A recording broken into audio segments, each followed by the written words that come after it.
দাঁড়া, এই ঠিক করলি ভাই? আমার চাকরিটা খেয়ে নিলি, এবার দেখবি তোর যত স্বপ্ন টপ্ন আছে আমি সব বকব করে সব থেকে খেয়ে নেবো। হ্যাঁ, এই প্রদীপ যে আগুন লাগাবে না, জ্বালিয়ে পুড়ে সব ছাড়খাড় করে দেবো। হ্যাঁ, সাবধানে থাকিস, রেডি থাকিস। যা পারিস কর।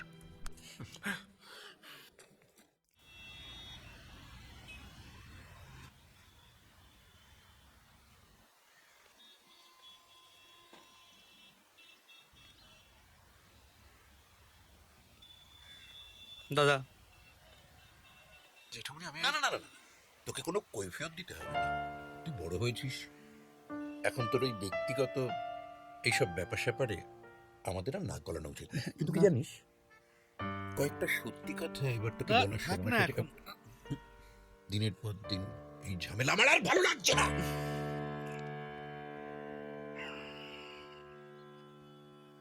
আমরা তোকে দীর্ঘদিন বানি বানি কতগুলো কথা বলে এসেছি। তোর মার আর বাবার মৃত্যুর কোনোটাই অ্যাক্সিডেন্টে হয়নি। এবার তোকে সত্যিটা খুলে বলি আর শুরু থেকে শুরু করি।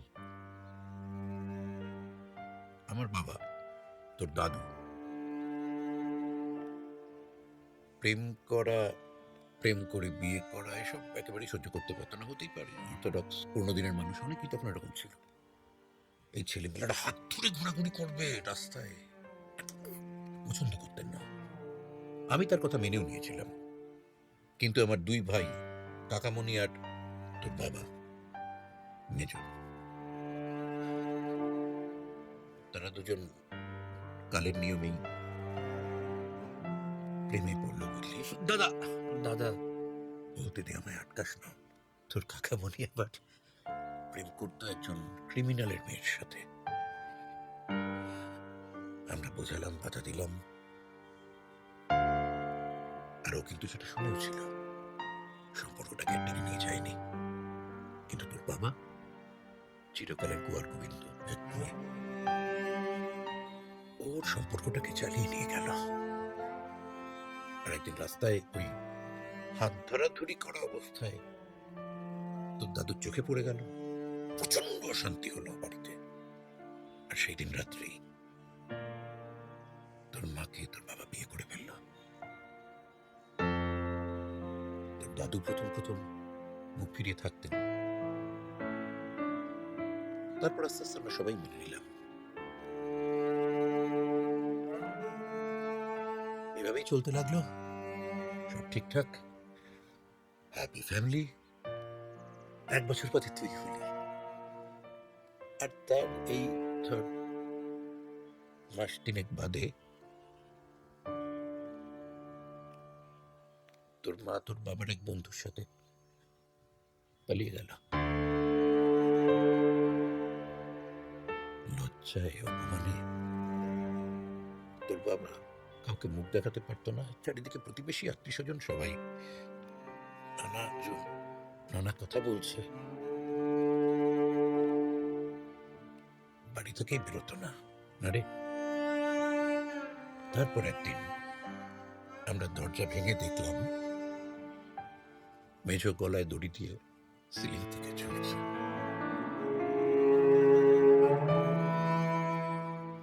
আমরা কিন্তু তারপর থেকে তোকে বুকে আঁকলে মানুষ করেছিল নি। মা বাবার কোনো অভাব আমরা বুঝতে দিইনি তোকে। বাড়িতে কোনো মেয়ে ঢুকতে দিতাম না। তোকে ছেলেবেলা থেকে এটা বুঝিয়ে এসেছিল যে আমরা চাইনি এ বাড়িতে আবার একটা ওই রকম ঘটনা ঘটুক। আমাদের খুব খুব গর্ব ছিল যে আমাদের সিদ্ধান্ত তুই মেনে নিয়েছিস। ভুল ভেবেছিলাম। কথাগুলো একদিন বাদে বলতে পেরে ভেতরটা খুব হালকা লাগছে, জানিস তো। তুই এখন সম্পূর্ণ স্বাধীন।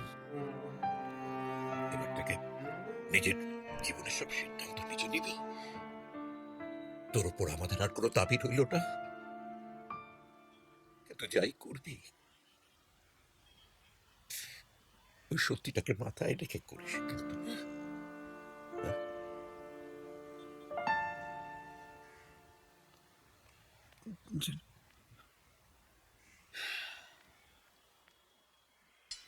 দিদি, আপনার ফোন।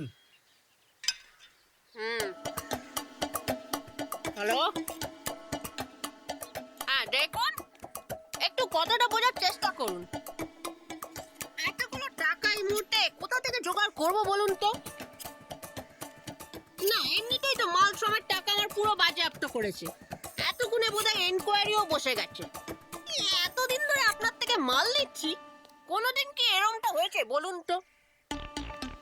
সে আপনি আসতে চাইছেন, আসতেই পারেন। হ্যাঁ, কিন্তু এতগুলো টাকা এই মুহূর্তে জোগাড় করতে পারবো না। কি বললেন?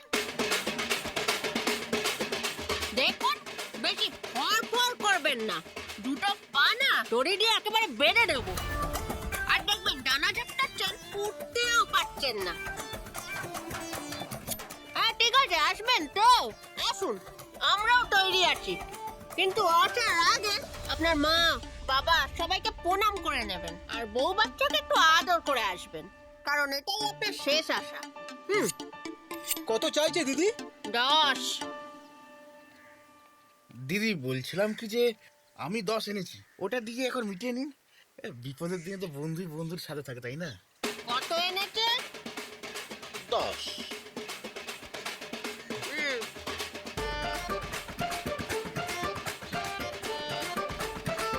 কি রে? 10,000 ওই ভয় দেখানো অ্যাডভান্স।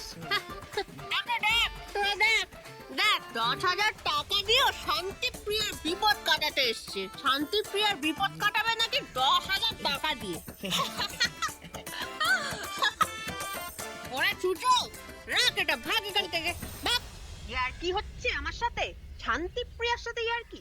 10,000 টাকা দিয়ে তুই শান্তিপ্রিয়ার বিপদ কাটাবি? ওরে ছাগল, 10 কোটি আছে তোর কাছে। 10 কোটি? কি হলো? কানে কথা গেল না? আমার 5 জোগাড় করে দিতে পারি। এ তো আচ্ছা মুশকিলে পড়া গেল। 5 কোটি? সত্যি বলছিস? মিথ্যে আমি বলি না। আর না পাওয়া অব্দি আমি এখানেই থাকবো। আর সত্যি সত্যি টাকা যদি না পাও, তাহলে ঠান্ডা গরম যা খাবেন আমি খেয়ে নেবো, কিন্তু পেলে আমাকে দিতে হবে। পালান বল। আমার অফিসের বসের না প্রচুর টাকা, তার একমাত্র বোন ঈশা। ওর বোনকে যদি কিডন্যাপ করে নিয়ে আসতে পারেন, তাহলে যত টাকা চাইবেন দিদি দিয়ে দেবে। তাই যে তুলে আনছি। আজই না, এক্ষুনি যেতে হবে, তা নাহলে বাকি পড়। অ্যাড্রেসটা দে। আমার কেসটা, তোর আবার কি কেস? ঈশার বয়ফ্রেন্ডকে ভয় দেখানোর কেসটা। তোর থেকে টাকা নেবো না, রেখে দে, তোরটা এমনি করে দেবো। Thank you.